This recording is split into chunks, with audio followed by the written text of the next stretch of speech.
Welcome to CUBE Training Video 3.1, Overview of the CUBE Scheduling and Protocolling Modules. This tutorial will provide a general overview of the CUBE Scheduling module. It is aimed at reviewing the layout and general workflow of this module. To access the CUBE Scheduling module, click on the Schedule icon on the main navigation page or from the task icons in the top left corner of other modules. With booking centralized through an established radiology informatics system, or RIS, booking information is entered into the RIS and automatically transferred to CUBE. CUBE is used to prioritize and protocol all referrals. At all times, the CUBE scheduling module provides an accurate mirroring of information from the RIS scheduling system. We will first explore the scheduling interface used to look for and view previously scheduled events. This will be followed by procedures related to receiving and processing of new referrals to CUBE. The visual layout of the scheduling module has been made simple deliberately. The left side of the module is designed to provide an intuitive filtering of scheduled events. This may be used for patient-scheduled events, local team events, or personal entries. By selecting or deselecting either headings or individual labels, you can create a custom display of the items relevant to your work. You will see that you can limit the display to show certain types of imaging studies, such as congenital exams or events related to a single physician. The same labels are used to schedule new events by dragging and dropping them into the desired location. You will be prompted to complete relevant information regarding timing and details. In the configuration demonstrated, patient scheduling has been disabled as it is being coordinated through the RIS. When booking non-patient-related events in the schedule, please note that physician and group-related activities are posted for all team members to see.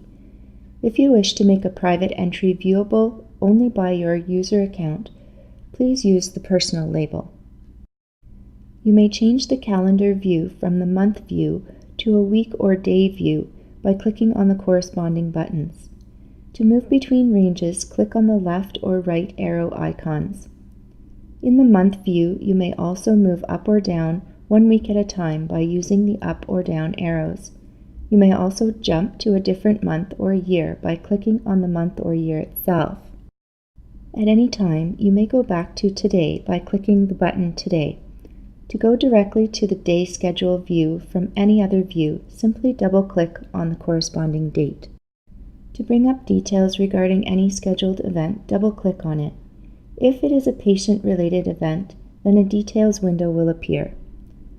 This window is synchronized to the window available to reporting physicians, nursing staff, and technologists in the Report module. Therefore, this allows the clerical or administrative staff to add comments relevant to those staff members.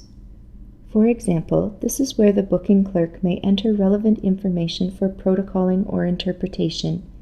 In addition, special instructions to the technologists may be provided, such as noting that the patient is claustrophobic or requires an interpreter. This window also allows for patient flow management.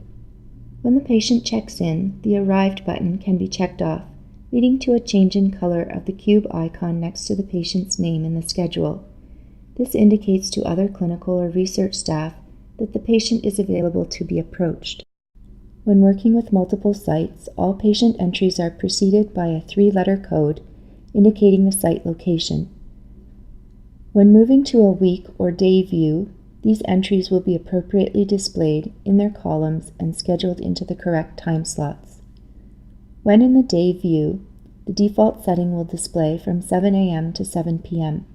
To view bookings beyond these times, simply click on the up or down arrows to view the expanded time ranges.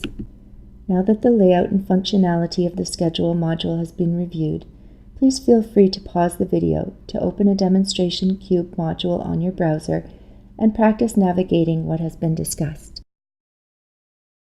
Now the tutorial will review how CUBE is used to receive and review new referral orders, perform protocoling, and execute final scheduling of an event. To view all current referrals, click the Referrals task icon in the top left corner. This will display a current list of all referrals under the heading Appointments. Referrals can be received by CUBE in one of two ways. Requests can be passed through an institutional electronic order system, or they can be submitted directly to CUBE using the optional online e-request module. To submit a referral using the institutional electronic order systems, simply follow standard clinical workflow to submit this order. The order should have a scheduled date, start time and stop time, and desired location. These details may be modified following protocoling, however, attempts to select an appropriate time slot should be made. This order will be passed automatically to CUBE and assigned a chronological order in the new appointments list. The date and time of the order are also shown. Once a patient is on this list, you will be able to see their encounter ID and appointment ID that are used to track this order with the RIS. If you wish to see all the order details, click on the appointment ID and select Details. The patient's name, date of birth, hospital ID, and CUBE system ID are also shown on the appointments list. To see the referral details of the patient, click on the patient's name and select Details. You may also see all prior reports for this patient by clicking Go. Once a new order appears on the appointments list, it will be given an action assignment of protocol. The assigned physician of the day must protocol the study. To indicate this required action, there is a red icon with a plus displayed under the PRO heading. Clicking this symbol will open an interactive protocoling module with two additional tabs: a Request tab that displays all referral information, and a Safety tab that displays results of the safety questionnaire completed as part of the original referral. Under Protocol, you may click Suggest to agree to the desired protocol, or you may select your own protocol by double-clicking it from the adjacent list. You may combine protocols, as the software will cross-reference and build a common protocol to meet your needs. The imaging time required for each protocol is automatically calculated and displayed. Please note that this does not include patient preparation time.